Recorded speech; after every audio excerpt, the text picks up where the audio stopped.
Мы поставили себе простую и выполнимую задачу, но, как оказалось, не в этой стране. Когда мы путешествовали по северу Лаоса, мы побывали в десятках горных деревень и увидели реальную жизнь в этой стране. Люди там живут очень бедно. В деревнях нет ни больниц, ни нормальных магазинов. Во многих деревнях нет школы, детям приходится ходить в соседнюю деревню по несколько километров в день.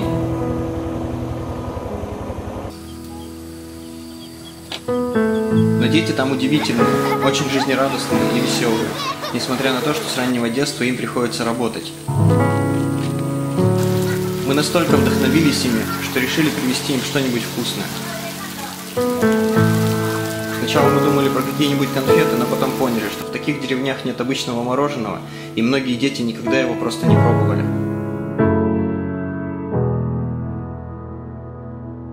Мы создали краудфандинговый проект и написали о нем в соцсетях. За 3 недели мы собрали чуть больше необходимой суммы и отправились в столицу Лаоса, Виньтиян. Так, ну расскажи, куда мы сейчас идем? Сейчас идем кушать суши. Мороженки для Васят. А потом мороженки для Васят. Мы собирались найти поставщика или производителя мороженого, у которого мы могли бы арендовать машину-холодильник и закупить мороженое. В Виньтияне мы первым делом отправились в офис компании Nestlé, адрес которого удалось найти в Фейсбуке. Но, как оказалось, компания Nestlé не производит мороженое на территории Лаоса, а импортирует его из Таиланда. Это означало, что нам пришлось бы ждать длительное время новой поставки. Удивительно, но сотрудники компании дали нам адрес их самого главного конкурента, компании Unilever, и порекомендовали обратиться к ним. Do you know Centerpoint? No. You don't know Centerpoint? Do you have map? แล้วกายไฟแดงนี่มันไฟแดงสีของคันตูลงไปเจอระเบียบบ่อแล้วเขาลงมาเจอห้องระเบียบนี่นะ Here. แล้วประมาณเส้นนี้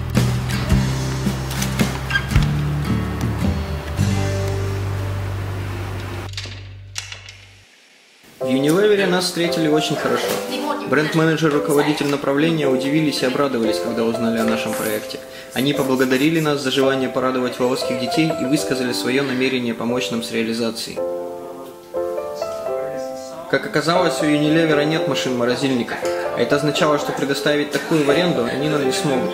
У них есть только большой грузовик-морозильник, который активно используется компанией и который арендовать в принципе нереально. Поэтому нам предложили 2 варианта – воспользоваться их автономным холодильником, который сохраняет мороженое до 24 часов, или доставить мороженое на их грузовике, который идет в нужном нам направлении, но не доезжает до необходимых нам деревень километров 150. Thank you very much. Thank you. От столицы Лаоса нам предстояло проехать более 600 километров, а это несколько дней пути.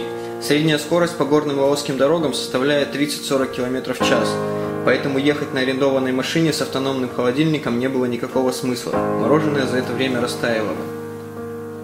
Поэтому мы решили, что будет лучше, если они нам доставят мороженое на своем грузовике, а дальше мы арендуем машину, загрузим мороженое в автономный холодильник и отправимся по деревням.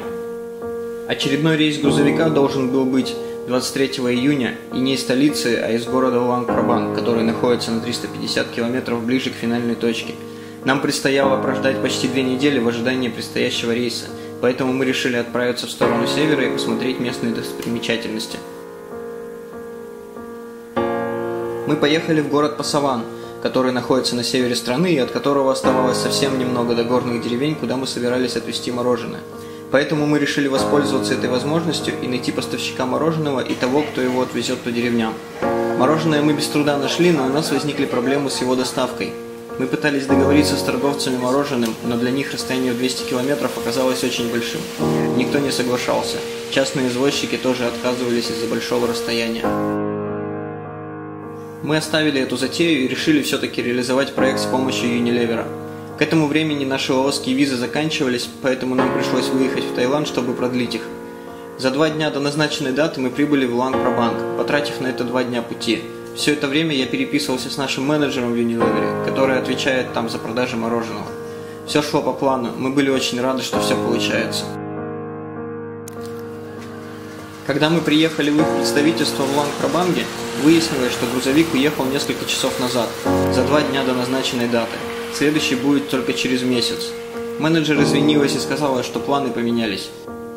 Нам казалось, что все рухнуло. Мы никак не ожидали такого подвоха, ведь 2 дня назад мы получили от них подтверждение, что грузовик идет по плану 23 числа. Поэтому мы решили взять тайм-аут и переждать до утра, а утром принять правильное решение. Утром мы осознали, что в этой стране будет сложно сделать что-нибудь с чьей-либо помощью. Гораздо проще сделать все самому. Поэтому мы рано утром отправились в поисках автономного холодильника, благо находились мы уже гораздо ближе к цели. Мы собирались проехать 150 километров до небольшого городка, в котором планировали закупить мороженое, а дальше уже отправиться по деревням. Мы остановились у первого попавшегося нам магазина, и произошло чудо. Мы встретили совершенно удивительного человека, мистера Уоррена, американца с азиатскими корнями. Когда мистер Уоррен узнал, для чего нам холодильник, он, не задумываясь, предложил воспользоваться его холодильником. Еще и предложил специальный синий лед для поддержания нужной температуры внутри. Мы, воодушевленные и вдохновленные открытостью и неравнодушием мистера Уоррена, погрузили холодильник на байк и отправились в сторону горных деревень. Все складывалось удачно, и по пути мы встретили небольшой китайский магазин, где потом мы купили много недорогого мороженого. Рано утром мы загрузили мороженое в холодильник и отправились в путь. Нам предстояло проехать примерно 150 километров, а это часов 5-6 пути. Но настроены мы были более чем позитивно. Мы были под влиянием эйфории, что наконец у нас все получается.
Мы потратили массу усилий, чтобы осуществить этот проект, но получили взамен гораздо больше эмоций. И мы благодарны всем людям, которые нас поддержали. И надеемся, что подобные проекты будут вдохновлять людей на простые, но добрые дела.